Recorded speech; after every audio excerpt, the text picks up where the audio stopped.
La pluie me martelait le visage tandis que je restais figée, les yeux rivés sur les papiers froissés dans mes mains tremblantes. Mon monde entier venait d'imploser en l'espace de 15 minutes, juste après l'enterrement de maman. Je m'appelle Claire, et jusqu'à aujourd'hui, je pensais savoir exactement qui j'étais. Fille de Sophie Mercier, propriétaire de la pâtisserie Doux Rêve, et quelqu'un qui venait de perdre la personne la plus importante de sa vie à cause d'un cancer. Mais maintenant, selon ma belle-mère Léonie, je n'étais personne. Tes papiers d'adoption étaient en faux, a-t-elle dit, sa voix aussi froide que le vent de novembre qui tourbillonnait autour de nous. Tu n'as aucun droit légal sur quoi que ce soit. Voici ta valise. J'ai emballé ce qui t'appartient. Elle a laissé tomber une petite valise à roulettes à mes pieds, en plein dans le parking du cimetière. C'est impossible, ai-je balbutié, la pluie traversant ma robe noire. Maman m'a adoptée quand j'avais 3 ans. J'ai des souvenirs, des photos, des documents, fabriqués, répondit Léonie, son visage parfaitement maquillé ne montrant pas une once d'émotion. Ta mère était désespérée d'avoir un enfant. Elle a coupé les coins ronds, fait des arrangements qui n'étaient pas tout à fait légaux. Elle a sorti un dossier me montrant des papiers que je n'avais jamais vus auparavant. Voici les vrais documents. En tant que sa veuve, tout m'appartient maintenant. Je n'arrivais pas à comprendre ce qui se passait. Mais la pâtisserie... Maman voulait que je l'aie, elle me l'a dit. La pâtisserie, la maison, ses économies, tout est à moi maintenant. Léonie a souri, un petit sourire cruel. Tu devrais être reconnaissante que je te laisse prendre tes vêtements.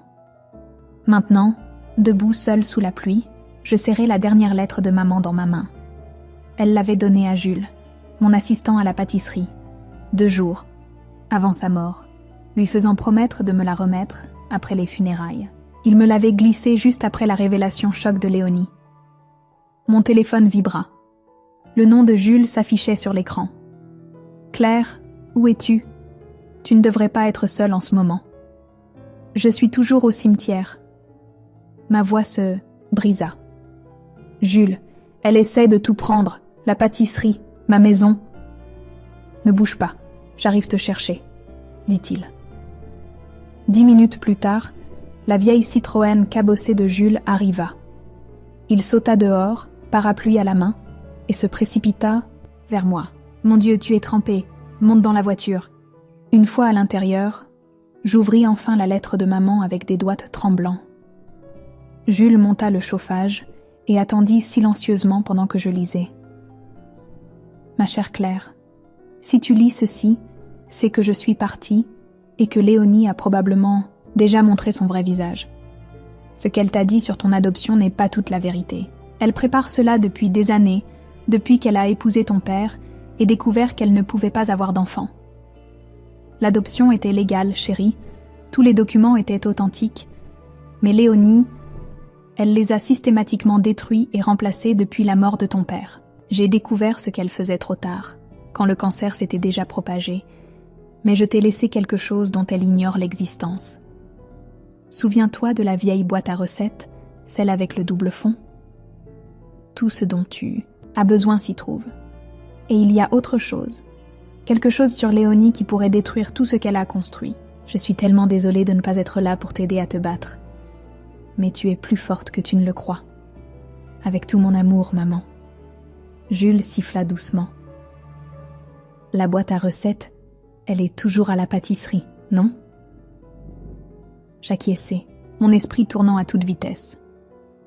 Léonie ne la connaît pas. Maman n'en a jamais parlé à personne, sauf à moi. Il faut qu'on y aille avant elle. Jules démarra la voiture. « Tu as toujours les clés de la pâtisserie ?» Je tâtai ma robe, la panique montant. « Dans mon sac, qui est dans la valise qu'elle m'a donnée. » Nous retournâmes au parking du cimetière, où Léonie avait laissé la valise. Alors que je m'apprêtais à la saisir, Jules m'attrapa le bras. « Attends, » dit-il d'une voix tendue. « Regarde. » La Mercedes noire et élégante de Léonie entrait dans le parking. Elle sortit, téléphone à l'oreille. « Oui, je m'en occupe maintenant. Les clés de la pâtisserie, les documents, tout. Non, elle ne sera pas un problème, Charles. J'en ai fait mon affaire. » Je me baissai dans la voiture de Jules, le cœur battant. Léonie ouvrit son coffre et en sortit plusieurs cartons étiquetés « Pâtisserie doux rêve ». « Elle a déjà commencé », murmurai-je. « Elle prend tout », confirma Jules, la mâchoire serrée. « Pas tout, pas encore », dit-il en démarrant le moteur. « On va récupérer ta boîte à recettes et ensuite on va découvrir exactement ce que ta mère savait sur Léonie. » Tandis que nous nous éloignions, je serrais la lettre de maman contre ma poitrine. Léonie pensait m'avoir dépouillée de mon identité, de mon héritage, de toute ma vie. Mais elle avait commis une erreur cruciale. Elle ne connaissait pas le dernier cadeau de maman pour moi, et j'allais l'utiliser pour récupérer tout ce qui me revenait de droit. « Jules, dis-je, ma voix ferme pour la première fois depuis les funérailles, j'ai besoin que tu m'aides à la détruire. » Il me regarda puis revint à la route. « Je suis partant, mais Claire, il y a quelque chose que tu devrais savoir sur Léonie. » Je me tournai vers lui, la pluie dégoulinant encore de mes cheveux. « Quoi ? Elle a aussi ruiné ma famille, et j'attends depuis des années l'occasion de lui faire payer. » Jules se gara derrière la pâtisserie Doux Rêve, éteignant les phares. La pluie avait enfin cessé, mais l'obscurité s'installait rapidement. Par la vitre arrière, je pouvais voir que la Mercedes de Léonie n'était pas encore dans le parking.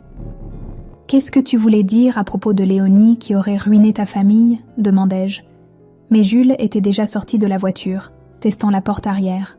« Plus tard, on doit faire vite, » dit-il en sortant un trousseau de clés. « J'ai encore mon jeu d'hier soir quand j'ai fermé. » À l'intérieur, l'odeur familière de vanille et de cannelle m'enveloppa comme une étreinte.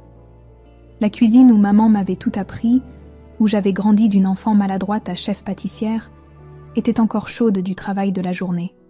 « La boîte à recettes est dans le bureau de maman, » dis-je en me dirigeant vers la petite pièce derrière la cuisine. « Jules, surveille l'entrée. » Je trouvai la vieille boîte en bois exactement où elle avait toujours été, cachée derrière l'ancien ordinateur de bureau de maman. Mes mains tremblaient, alors que j'appuyais sur le mécanisme caché au fond, comme maman me l'avait montré des années auparavant. Le double fond s'ouvrit. « Claire !» Le murmure urgent de Jules me parvint de l'avant. « Une voiture arrive !» Je saisis tout ce qui se trouvait dans le compartiment caché, une clé USB, une épaisse enveloppe et ce qui ressemblait à un journal, et fourrai le tout dans la poche de ma veste. La boîte à recettes retourna exactement comme je l'avais trouvée. « Porte arrière !» articula Jules en faisant des gestes urgents. Nous nous glissâmes dehors juste au moment où la clochette de la porte d'entrée retentissait. Par la fenêtre, j'aperçus Léonie et un homme en costume coûteux entrant dans la pâtisserie. « C'est Charles », chuchota Jules, alors que nous nous accroupissions derrière sa voiture. L'avocat à qui elle parlait tout à l'heure, mon téléphone, vibra. Samantha, ma meilleure amie depuis la maternelle. Je lui avais envoyé un message plus tôt à propos de la révélation choc de Léonie. « Chez moi », murmurai-je à Jules. « Sam est juriste. Elle peut nous aider à comprendre ce que maman a laissé. » 20 minutes plus tard, nous étions dans l'appartement de Samantha.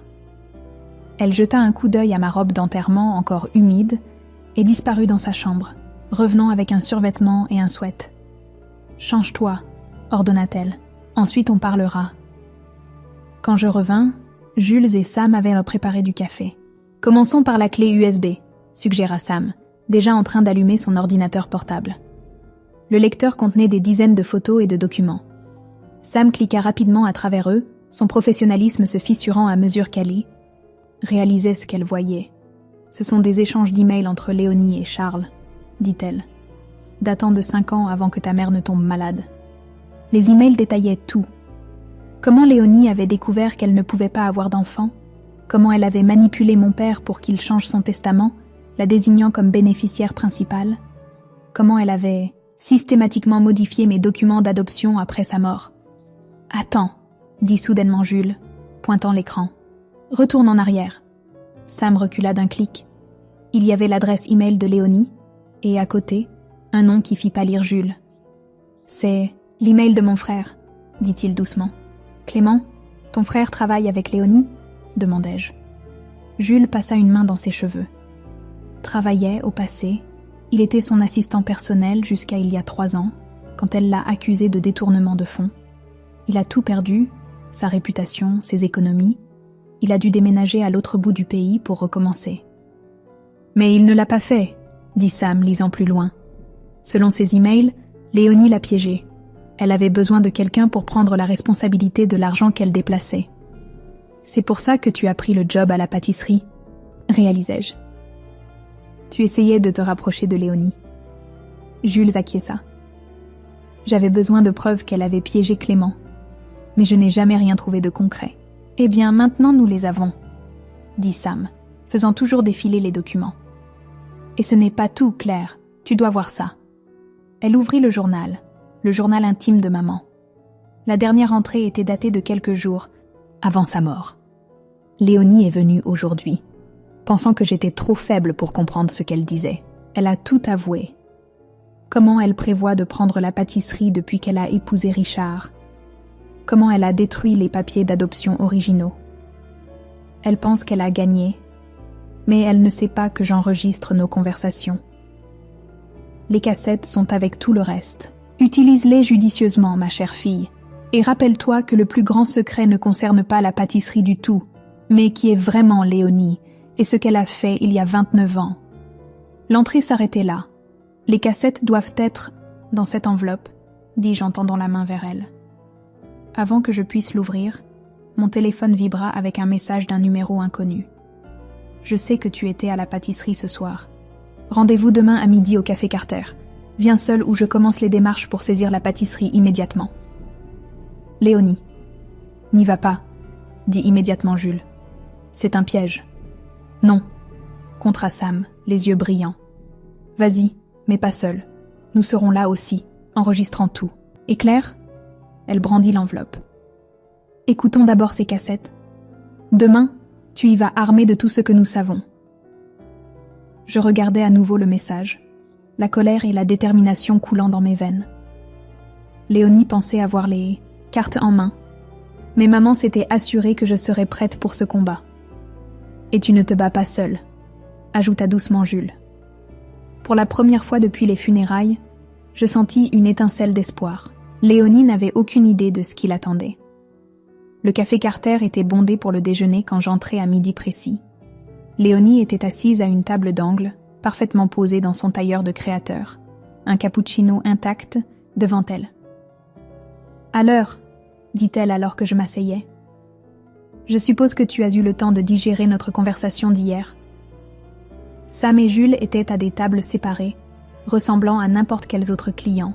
Le téléphone de Sam enregistrait tout, tandis que Jules sirotait un café près de la sortie de secours. « Digérer ?» gardai-je ma voix posée. « Tu veux dire comment tu as attendu que ma mère soit enterrée pour me dire que toute ma vie est un mensonge ?» La tasse de café trembla légèrement lorsque je la reposai. « Toujours aussi dramatique, Claire, » soupira Léonie. « Je t'offre un marché. »« Un marché ? Écoute attentivement. Je te donnerai 50 000 € en espèces pour partir tranquillement. Commence une nouvelle vie ailleurs. C'est plus que généreux. » Je me penchai en avant. « Et qu'en est-il des cassettes ?» La main parfaitement manucurée de Léonie se figea à mi-chemin de sa tasse. « Quelle cassette ?» Celle où tu as avoué avoir manipulé le testament de papa. Celle où tu as dit à maman exactement comment tu prévoyais de tout me prendre. La couleur se vida du visage de Léonie, mais elle se reprit rapidement. Tu bluffes. Tu veux parier ? Je sortis mon téléphone et lançai un court extrait. La voix de Léonie était parfaitement claire. Une fois Sophie partie, je m'assurerai que cette petite œuvre de charité ne verra jamais un centime de ce qui me revient de droit. Les yeux de Léonie dardèrent vers les sorties. Où as-tu trouvé ça ? Maman était plus intelligente que tu ne le pensais. J'arrêtai l'enregistrement. Elle savait ce que tu prévoyais. Elle a laissé des preuves. Des preuves de quoi ? Exactement ? Une nouvelle voix intervint. Charles, l'avocat de Léonie, se glissa sur le siège à côté d'elle. Parce que faire des enregistrements illégaux pourrait être problématique pour toi, Claire. Je ne m'attendais pas à lui. Du coin de l'œil, je vis Jules se tendre. Pas aussi problématique que la fraude, rétorquai-je. Ou la destruction de documents légaux, ou le détournement de fonds. N'est-ce pas, Léonie ? Devrions-nous demander À Clément à ce sujet ? La tasse de Léonie claqua contre la soucoupe. Comment connais-tu Clément ? Je sais tout, répondis-je, y compris ce qui s'est passé il y a 29 ans. C'était un bluff. Nous n'avions pas encore décodé cette partie du message de maman, mais la réaction de Léonie me dit que j'avais touché juste. Elle agrippa le bord de la table, les jointures blanches. « Tu mens », murmura-t-elle. « Essaie-moi », me levai-je. « Voici mon marché. Rends tout ce que tu as volé, la pâtisserie, la maison, mon héritage, où je rends tout public, chaque dernier détail. » Charles m'attrapa le bras. « Assieds-toi, tu fais une erreur. Retire ta main d'elle. » Jules était soudainement là, sa voix basse et dangereuse. « Eh bien, Léonie récupéra assez pour ricaner. Si ce n'est pas le petit frère de Clément essayant toujours de blanchir son nom. Les preuves l'ont déjà fait, dit Jules. Tes emails à Charles l'expliquaient assez clairement. Le rictus de Léonie vacilla. Charles lâcha mon bras. Ce n'est pas fini. Léonie se leva, rassemblant ses affaires. Tu n'as aucune idée de ce à quoi tu as affaire. En fait, si. Je brandis mon téléphone. Au fait, il y a autre chose que tu devrais savoir. Le gala de charité annuel la semaine prochaine, j'y serai.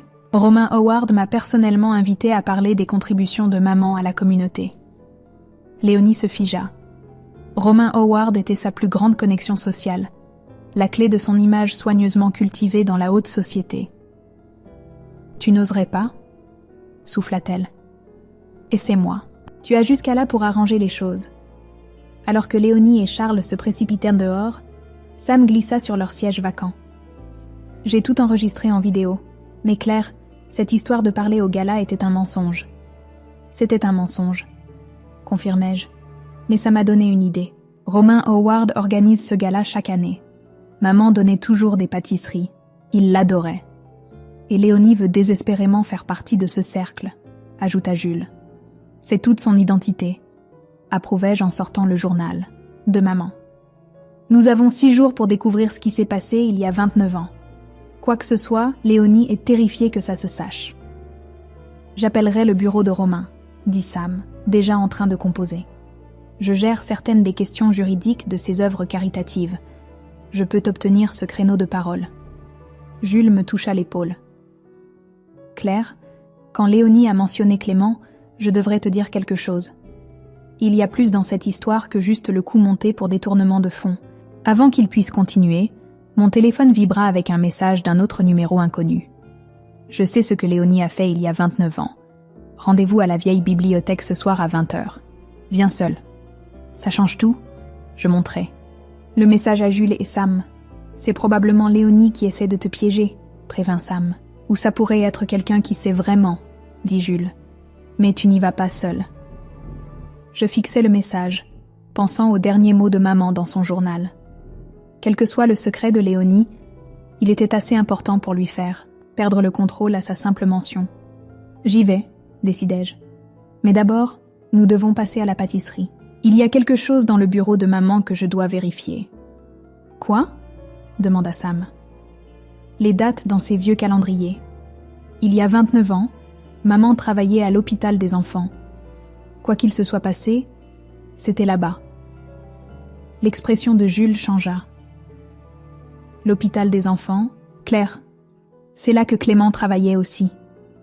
La vieille bibliothèque se dressait, sombre et imposante, alors que je m'en approchais. Son architecture gothique projetait de longues ombres dans la lumière des réverbères. Jules et Sam étaient, garés au coin de la rue, surveillant à travers le chat vidéo de leur téléphone. Toujours aucun signe de quelqu'un. La voix de Jules grésilla dans mon oreillette. Je montai les marches de pierre, me rappelant ce que nous avions découvert à la pâtisserie plus tôt. Le vieux calendrier de maman avait montré plusieurs rendez-vous à l'hôpital des enfants dans les mois précédant mon adoption, le même hôpital où Clément avait travaillé au service des archives avant que Léonie ne détruise sa carrière. Une silhouette émergea de derrière un pilier. Pas Léonie, mais un homme dans la trentaine, portant une veste en cuir usé.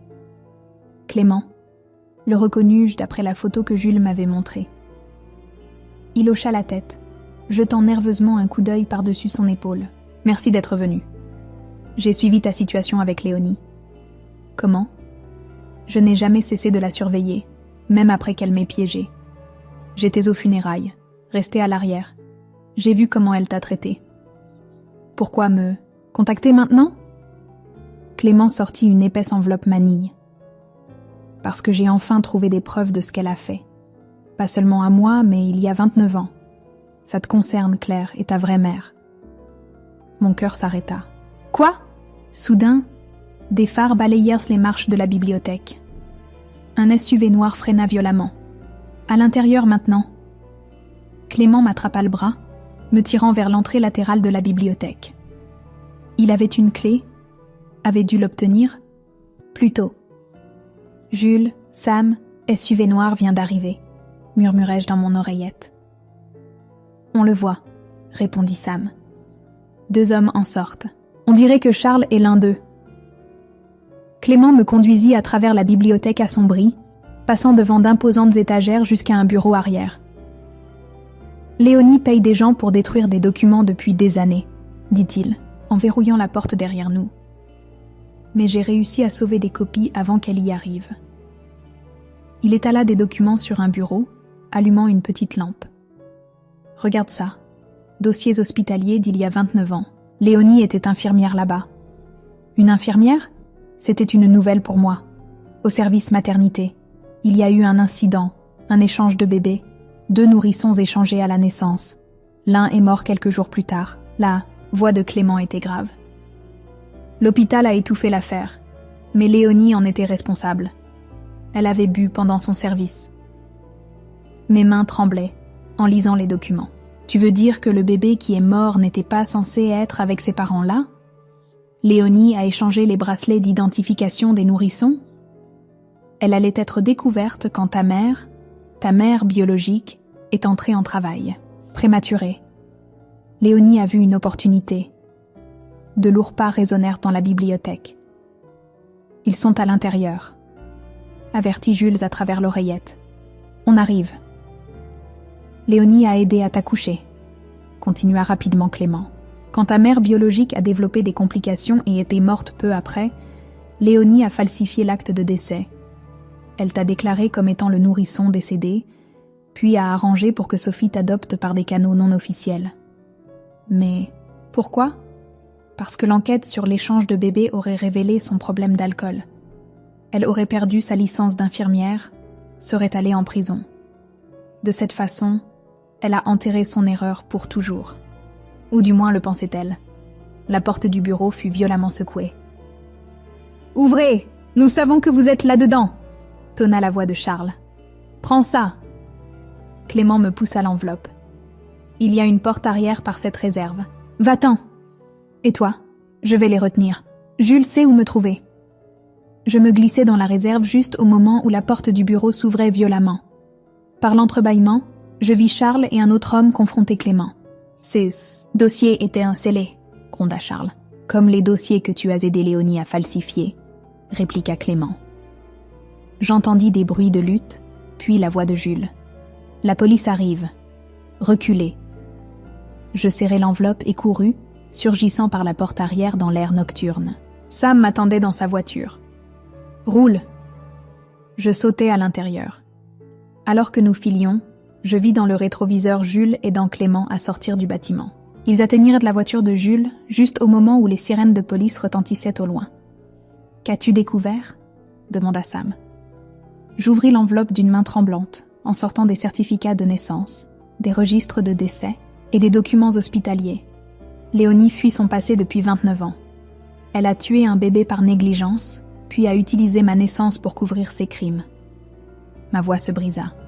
Elle m'a volé à ma mère mourante et a arrangé l'adoption, pour cacher ses crimes. Sam serra le volant plus fort. C'est pour ça qu'elle était si désespérée de discréditer ton adoption. Si quelqu'un regardait de trop près les documents originaux, il découvrirait tout. Je fixai les preuves dans mes mains. Maman a dû le découvrir avant sa mort. C'est pour ça qu'elle m'a laissé les preuves. Mon téléphone vibra. Jules, Clément est en sécurité. Rendez-vous chez Sam dans 20 minutes. Tu dois voir ce qu'il a d'autre. Un autre message suivit immédiatement. celui-ci de Léonie. Quoi que Clément t'ait dit, ce sont des mensonges. Dernière chance, Claire. Pars où je m'assurerai que tu perdes tout, y compris ta précieuse pâtisserie. Je dépose les papiers demain.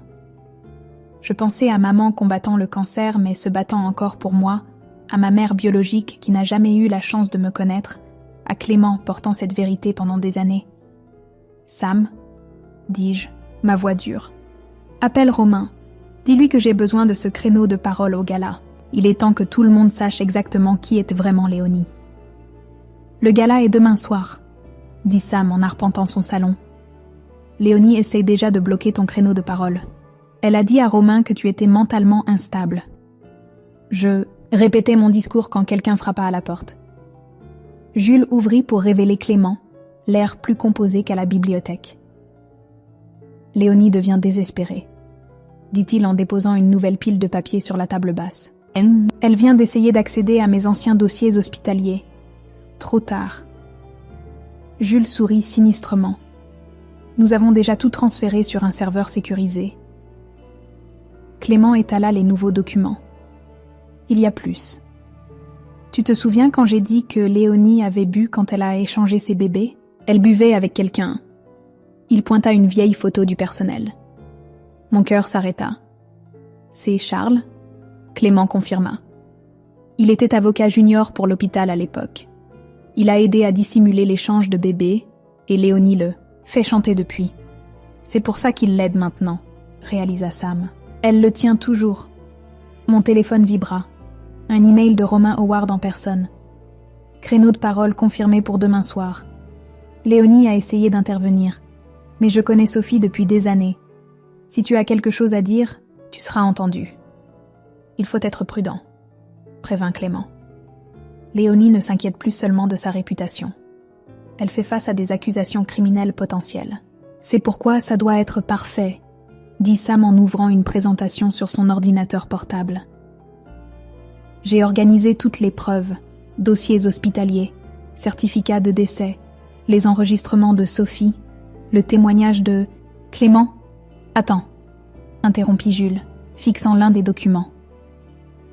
Cette date, Clément, n'est-ce pas quand tu as confronté Léonie pour la première fois à propos des dossiers ? Clément acquiesça. 3 jours plus tard, elle m'accusait de détournement de fonds. Et le jour d'après, continua Jules, elle épousait le père de Claire. Je saisis la chronologie que Sam avait créée. Elle a épousé papa juste après que Clément ait menacé de l'exposer. Elle avait besoin de ses connexions, de sa réputation et de sa fille, finit Clément. T'avoir près d'elle signifiait qu'elle pouvait contrôler le récit si quelque chose sortait à propos de ton adoption. Un message illumina mon téléphone. Les papiers pour la pâtisserie sont déposés. Tu as 24 heures pour évacuer. Léonie. Elle essaie de nous forcer. La main, dit Sam. Non, me levai-je, la colère et la détermination coulant en moi. Elle a peur. Le gala n'est pas juste son cercle social, c'est son bouclier. Toutes ces personnes influentes la considérant comme cette veuve en deuil, ce pilier de la communauté. Une fois qu'ils connaîtront la vérité, elle perdra tout, commença Jules. Comme elle m'a fait tout perdre, finit Clément. Je pris mes notes de discours. Sam, peux-tu obtenir les rapports de police de l'enquête originale sur l'échange de bébés ? Je m'en occupe déjà. Mais Claire, hésita-t-elle. Es-tu sûre de vouloir faire ça publiquement ? Ça va être intense. Maman voulait que la vérité éclate, dis-je fermement. Pas seulement pour moi, mais pour cette autre famille qui a perdu leur bébé. Ils n'ont jamais su ce qui s'est vraiment passé. Le téléphone de Jules sonna. Léonie vient de poster sur les réseaux sociaux à propos de son discours au gala. Elle annonce une nouvelle fondation caritative au nom de Sophie. Elle utilise le nom de maman pour réhabiliter son image, dis-je écœuré. Après tout ce qu'elle a fait, utilise-le, dit soudainement Clément. Laisse-la penser qu'elle gagne. Quand elle sera là-haut à jouer la veuve éplorée, c'est là que nous frapperons. Romain t'a programmé pour parler juste après Léonie. Finit Sam, les yeux brillants. Je regardais autour de moi mon équipe improbable. Sam avec son expertise juridique, Jules avec son soutien indéfectible, Clément avec ses années de preuves rassemblées. Maman s'était assurée que je ne mènerais pas cette bataille seule. Il y a encore une chose. Clément sortit une enveloppe jaunie. J'ai trouvé la dernière lettre de ta mère biologique. Elle l'a écrite sachant qu'elle ne survivrait pas aux complications. Elle devait te parvenir, mais Léonie l'a interceptée. Mes mains tremblaient en la prenant. Je ne peux pas la lire maintenant. Après le gala, après que Léonie ait fait face à ce qu'elle a fait. Jules me serra l'épaule. Quoi qu'il arrive demain soir, nous sommes tous avec toi. Léonie se croit intouchable, ajouta Sam. Mais elle n'a jamais affronté quelqu'un avec la vérité de son côté. Mon téléphone vibra une dernière fois. Un autre message de Léonie. Je sais ce que tu prépares. Rappelle-toi que tu n'es personne. Juste une enfant abandonnée, jouant à la dinette, dans une vie qui n'a jamais été la tienne. Je pensais à la force de maman durant ces derniers jours, à la dernière lettre de ma mère biologique, à toutes les vies que Léonie avait détruites pour garder ses secrets. Demain soir, dis-je d'une voix assurée, Léonie apprend ce que signifie perdre tout ce qu'elle a volé. Et cette fois, ajouta doucement Clément, elle ne pourra pas noyer sa culpabilité dans l'alcool. Nous travaillâmes toute la nuit, peaufinant chaque détail. À l'aube, nous étions prêts. Le gala ne concernait plus seulement l'exposition de Léonie, mais la justice pour 2 mères, un bébé perdu et chaque vie que Léonie avait ruinée pour protéger ses secrets. La salle de bal du Grand Hôtel Plaza scintillait de lustres en cristal et de l'élite de la société. J'ajustais ma robe bleu nuit, la préférée de maman, et regardais Léonie travailler la salle, jouant parfaitement la veuve éplorée. « Tout est prêt », chuchota Sam, élégante dans sa robe de cocktail noir. Clément est en position près de la sortie de secours et Jules contrôle la technique. J'acquiesçais, serrant mon petit sac contenant les preuves que nous avions rassemblées. De l'autre côté de la salle, Romain Howard monta sur scène, ses cheveux argentés brillant sous les projecteurs. « Bienvenue à notre gala de charité, annuel », commença-t-elle. « Ce soir, nous honorons ceux qui ont rendu notre communauté plus forte. D'abord, veuillez accueillir Léonie Mercier, qui a établi une fondation en mémoire de sa bien-aimée Sophie. » Les applaudissements furent polis, tandis que Léonie montait les marches vers le podium. Elle portait du blanc, innocente comme une colombe.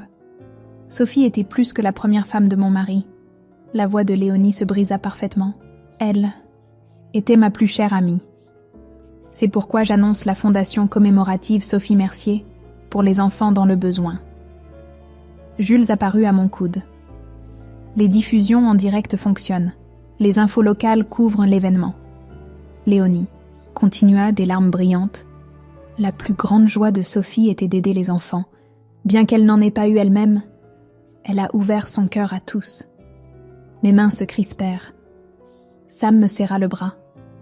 C'est pourquoi je m'engage à verser 5 millions d'euros, annonça Léonie, pour aider les enfants à trouver des foyers, aimant par l'adoption légale. L'audience haleta d'appréciation. J'ai presque ri de l'ironie. Et maintenant, Romain revint au podium. Nous avons une intervenante surprise. Claire Mercier, la fille de Sophie, aimerait dire quelques mots. Le masque parfait de Léonie glissa pendant juste une seconde. Elle ne s'attendait pas à ce que je me présente réellement. Je marchai vers la scène, passant assez près pour voir les jointures de Léonie blanchir autour de son verre de champagne. En atteignant le podium, Jules baissa les lumières et activa l'écran de présentation derrière moi. « Merci Romain. Maman aurait adoré voir tout le monde ici ce soir. » Je pris une profonde respiration. Elle m'a appris que la vérité compte, plus que les apparences. C'est pourquoi je dois partager quelque chose d'important. La première image apparut. La photo du personnel hospitalier montrant Léonie et Charles 29 ans auparavant. Avant d'être Léonie Mercier, socialite et philanthrope, elle était Léonie Wilson, infirmière à l'hôpital métropolitain des enfants. Léonie se leva brusquement, mais Romain lui fit signe de s'asseoir. En 1994, 2 bébés ont été échangés dans cet hôpital. L'un est mort. La vérité a été dissimulée. Je regardais directement Léonie, par une infirmière qui avait bu pendant son service et un avocat junior qui a aidé à cacher les preuves. Les diapositives suivantes montraient les dossiers hospitaliers, les certificats de décès et la paperasse accablante. L'audience murmura.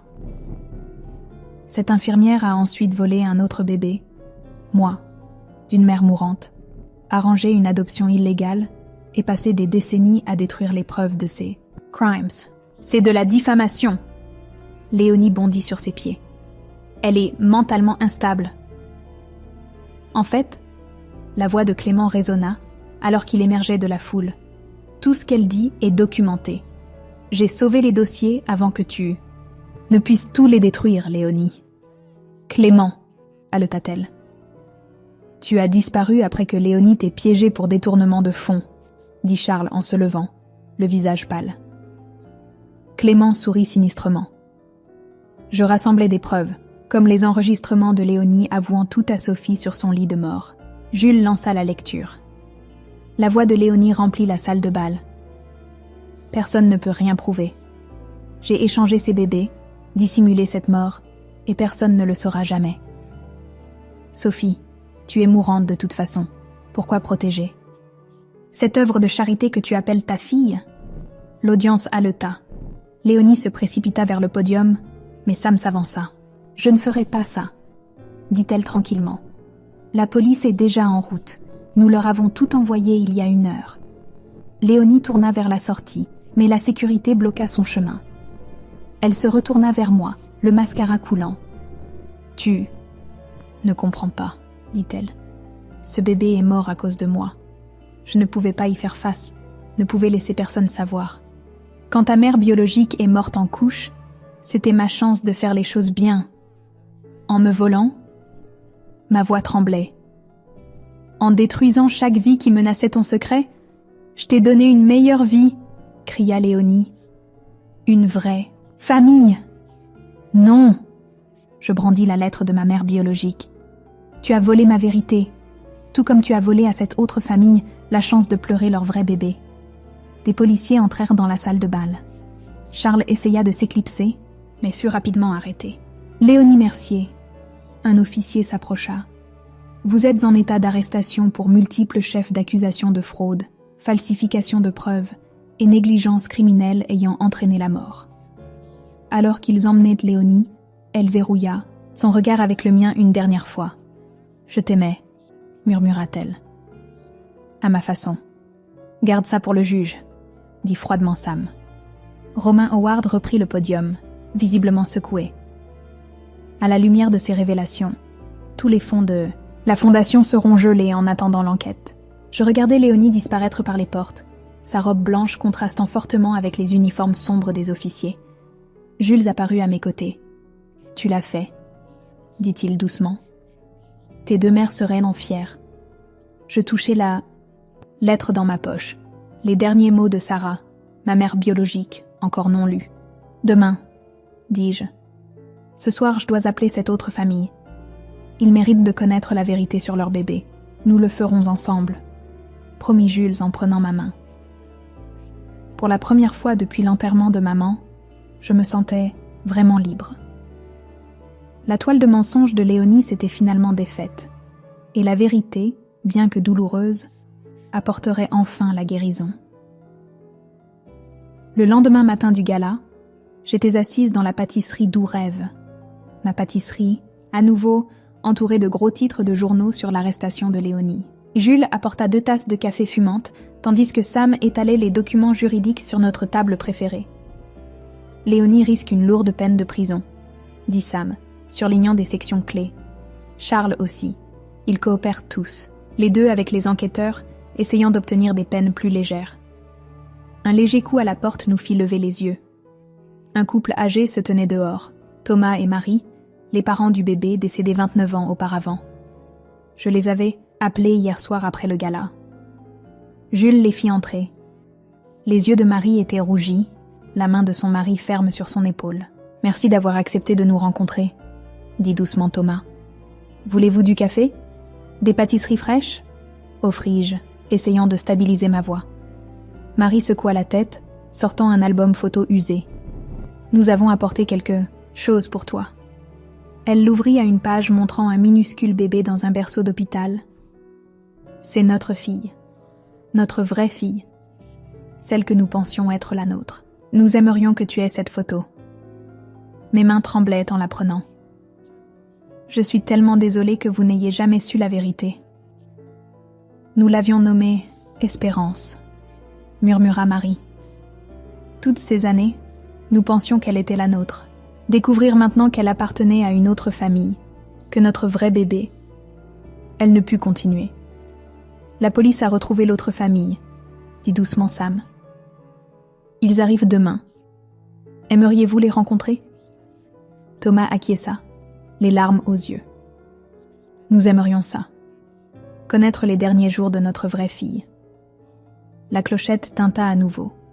Clément entra, portant plus de dossiers. « Le conseil d'administration de l'hôpital lance une enquête complète, » rapporta-t-il. Ils mettent en place de nouvelles mesures de sécurité pour la maternité. Les actions de Léonie changent les politiques à l'échelle nationale. Maigre consolation, marmonna Thomas. Mais Marie toucha son bras. Non, dit-elle. Cela signifie que d'autres familles ne souffriront pas comme nous. C'est important. Mon téléphone vibra. Un message du centre de détention. Léonie demandait à me voir. Tu n'es pas obligé d'y aller, dit Jules en lisant par-dessus mon épaule. Je sais. Je regardais Marie et Thomas, leur grâce face à une vérité dévastatrice. Mais j'en ai besoin. 1 heure plus tard, j'étais assise en face de Léonie dans la salle des visites. Ses vêtements de créateur étaient remplacés par une combinaison terne, son maquillage parfait disparu. « Tu lui ressembles », dit brusquement Léonie. « À qui ? Ta mère biologique. Sarah était son nom. Elle était si jeune, si seule. Je pensais... » Les mains de Léonie se tordaient ensemble. « Je pensais que te donner à Sophie compenserait ce que j'avais fait à Espérance. » « Tu n'avais pas ce droit, » dis-je tranquillement. « Tu as joué à Dieu avec la vie des gens. Je sais. » Pour la première fois, la voix de Léonie contenait de vrais remords. Après cette première erreur, après la mort d'Espérance, j'ai commencé à boire davantage. Quand Sarah est morte en couche, j'ai vu une chance de réparer les choses, te donner une meilleure vie qu'elle n'aurait pu. Mais tu n'as jamais cessé de mentir. Tu as essayé de tout me prendre. Parce que je ne pouvais pas affronter la vérité. Les épaules de Léonie s'affaissèrent. Quand ton père est mort, quand Sophie est tombée malade, je me suis convaincue que je méritais tout. L'argent, la pâtisserie, la réputation. Je t'avais donné une bonne vie, n'est-ce pas ? Maman m'a donné une bonne vie, la corrigeai-je. Tu as juste essayé de la voler. Léonie hocha lentement la tête. Je le sais maintenant. La police a retrouvé la famille de Sarah, tes grands-parents biologiques. Ils veulent te rencontrer. Mon cœur sauta un battement. Pourquoi me dis-tu cela ? Parce que tu mérites de les connaître et parce que... Elle sortit une enveloppe. Ceci était dans mes dossiers personnels. C'est ton certificat de naissance original. Sarah t'avait nommé Grâce. Je pris l'enveloppe mais ne l'ouvris pas. Merci pour ça, mais ça ne change pas ce que tu as fait. Je sais. Les yeux de Léonie se remplirent de larmes. Je plaiderai coupable pour toutes les accusations.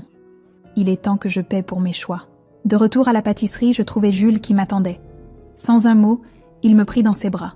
« Ça va ?» demanda-t-il doucement. « Ça ira. » Je lui montrai l'enveloppe. Ma mère biologique m'avait nommée Grâce. « Beau nom, » dit-il. « Mais tu sais quoi ? Tu restes Claire pour moi. La personne la plus forte et gracieuse que je connaisse. » Sam fit irruption, agitant son téléphone. « Le tribunal a approuvé le rétablissement d'urgence de ta propriété. La pâtisserie est officiellement à toi de nouveau. » Je regardais autour, de moi l'espace chaleureux et familier, où maman m'avait tout appris sur la pâtisserie et la vie. La table d'angle, où elle m'avait raconté des histoires sur mon adoption. Des histoires qu'elle croyait vraies. Et la cuisine, où elle m'avait montré comment transformer farine et sucre en quelque chose de magique. Grâce était mon commencement, dis-je lentement. Mais Claire est qui je suis devenue grâce à maman, ma vraie maman, Sophie. Jules me serra la main. Tu veux lire la lettre de ta mère biologique maintenant ? Je touchai l'enveloppe usée dans ma poche, les derniers mots de Sarah pour son bébé Grâce. Oui, décidai-je. Il est temps de connaître toute ma vérité. Alors que le soleil de l'après-midi ruisselait à travers les fenêtres de la pâtisserie, j'ouvris la lettre, prête à embrasser chaque partie de qui j'étais. Grace et Claire, filles de Sarah et Sophie, enfants à la fois de perte et d'amour. Et la brise d'automne portait le parfum du pain frais à travers les portes ouvertes de la pâtisserie, tandis que j'arrangeais une présentation spéciale de brioche à la cannelle. La recette de Sarah, comme il s'avérait. Sa lettre avait révélé qu'elle avait été pâtissière aussi, travaillant dans un petit café jusqu'à ce que des complications dans sa grossesse l'obligent à arrêter. La clochette tinta. Mes grands-parents biologiques, Robert et Diana, entrèrent, portant une boîte en bois familière. « Nous avons trouvé d'autres recettes de Sarah », dit Diana en posant la boîte sur le comptoir. Elle aurait adoré te voir continuer sa passion. « Timing parfait », souris-je en sortant un plateau de pâtisserie. « Je viens de finir de tester ces brioches à l'orange et au cardamome. » La porte tinta à nouveau. Thomas et Marie entrèrent avec la famille dont ils avaient élevé le bébé, les parents biologiques d'Espérance. Ces dernières semaines, les deux familles avaient formé un lien inattendu, partageant souvenirs et photos, guérissant ensemble. « Ça sent le paradis ici », dit Thomas en me serrant dans ses bras. Ils étaient devenus des habitués de la pâtisserie, trouvant du réconfort dans notre connexion partagée à la vérité. Jules émergea de la cuisine, de la farine poudrant ses cheveux sombres. Clément vient d'appeler. La condamnation de Léonie est aujourd'hui. J'acquiesçai, essayant de rester concentré sur l'arrangement des pâtisseries. Sam avait envoyé un message plus tôt. Léonie risquait 15 ans, Charles 12. L'épreuve était accablante, leur plaidoyer de culpabilité une formalité. « Tu n'es pas obligé d'y aller », dit doucement Robert. « Je sais. » Je redressai mon tablier.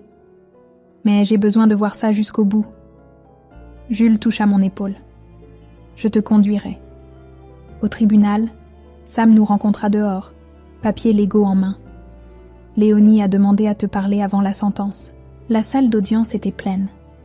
L'affaire avait attiré l'attention nationale, conduisant à des enquêtes dans d'autres hôpitaux, des changements dans les lois d'adoption. Léonie se leva quand j'entrai, son visage émacié. « Claire, Grace, j'ai eu beaucoup de temps pour réfléchir en prison. Sur les choix, les conséquences, sur comment un mensonge en a entraîné un autre jusqu'à ce que je ne puisse plus trouver la vérité. J'attendais, me rappelant les mots de Sarah dans sa lettre. « Ma très chère Grace, quoi que la vie t'apporte, choisis la vérité. C'est plus difficile, mais ça garde ton cœur entier. Je suis désolée, » continua Léonie. « Pas seulement pour ce que j'ai fait à l'époque, mais pour avoir essayé de voler ta vie maintenant. Sophie serait si fière de qui tu es devenue. Et Sarah ?» Sa voix se brisa. Sarah le serait aussi. Le juge la condamna à 12 ans avec possibilité de libération, conditionnelle après 8.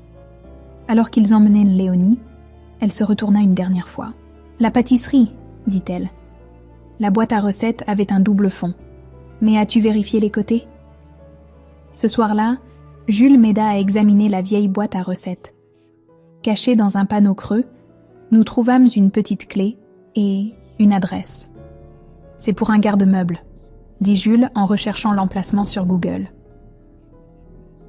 À l'intérieur de l'unité poussiéreuse, nous découvrîmes des boîtes de vieilles photos, lettres et journaux de maman, y compris des dossiers détaillés de mon adoption. Elle avait tout caché ici, protégeant la vérité qu'elle soupçonnait, mais ne pouvait pas prouver. « Regarde ça !» Jules tenait une photo de maman à l'hôpital, me tenant nouveau-né. Léonie se tenait en arrière-plan, observant. Elle savait, même alors, dis-je doucement. Mais elle a choisi de m'aimer quand même. Même en sachant que quelque chose n'allait pas, elle a choisi d'être ma mère. De retour à la pâtisserie, je rassemblais tout le monde, Jules, Sam, Clément, mes grands-parents, Thomas et Marie, les parents biologiques d'Espérance. Le soleil couchant peignait les murs en doré, tandis que je sortais un gâteau spécial. « Recette de Sarah », expliquai-je, avec le glaçage de maman. Parce que je suis la fille de ces deux femmes, et vous êtes tous ma famille, non par le sang ou les papiers, mais par la vérité et l'amour. Diana essuya ses yeux. Sarah aurait adoré cet endroit. Elle rêvait toujours d'avoir sa propre pâtisserie. C'est pourquoi je la rebaptise, révélai-je en dévoilant la nouvelle. Enseigne. Doux rêve deviendra la grâce de Sarah. Parfait. Jules me serra la main. Tes deux mères, tes deux noms. Et regarde. Sam pointa vers la fenêtre. Un jeune couple regardait à l'intérieur, admirant les présentoirs. Tes premiers clients sous le nouveau nom. En les accueillant, j'aperçus mon reflet dans la vitre, mon sourire, les yeux de Sarah, la détermination de maman. Léonie avait essayé d'enterrer la vérité, mais elle avait éclos à la place, créant quelque chose de beau des cendres des mensonges. Le couple commanda les brioches à l'orange et au cardamome de Sarah et le gâteau au chocolat signature de maman. Pendant que j'emballais leur commande, Jules accrocha la touche finale à côté de la caisse. Un cadre double. D'un côté, Sarah me tenait nouveau-né. De l'autre, maman apprenait à la petite Claire de 2 ans à rouler la pâte. Deux mères, dit doucement Jules. Deux noms, une femme extraordinaire. Je regardais autour de moi ma famille improbable, liée par la vérité, renforcée par l'amour. Les mensonges de Léonie étaient censés nous détruire tous, mais ils nous avaient plutôt rassemblés, créant quelque chose de plus fort que les secrets. Bienvenue, bienvenue à la grâce de Sarah, dis-je au client, ma voix sûre et forte. Tout ici est cuit avec amour et vérité. Dehors, la nouvelle enseigne captait les derniers rayons du soleil, brillant comme une promesse tenue, un héritage honoré, une vérité enfin libérée. Fin de l'histoire.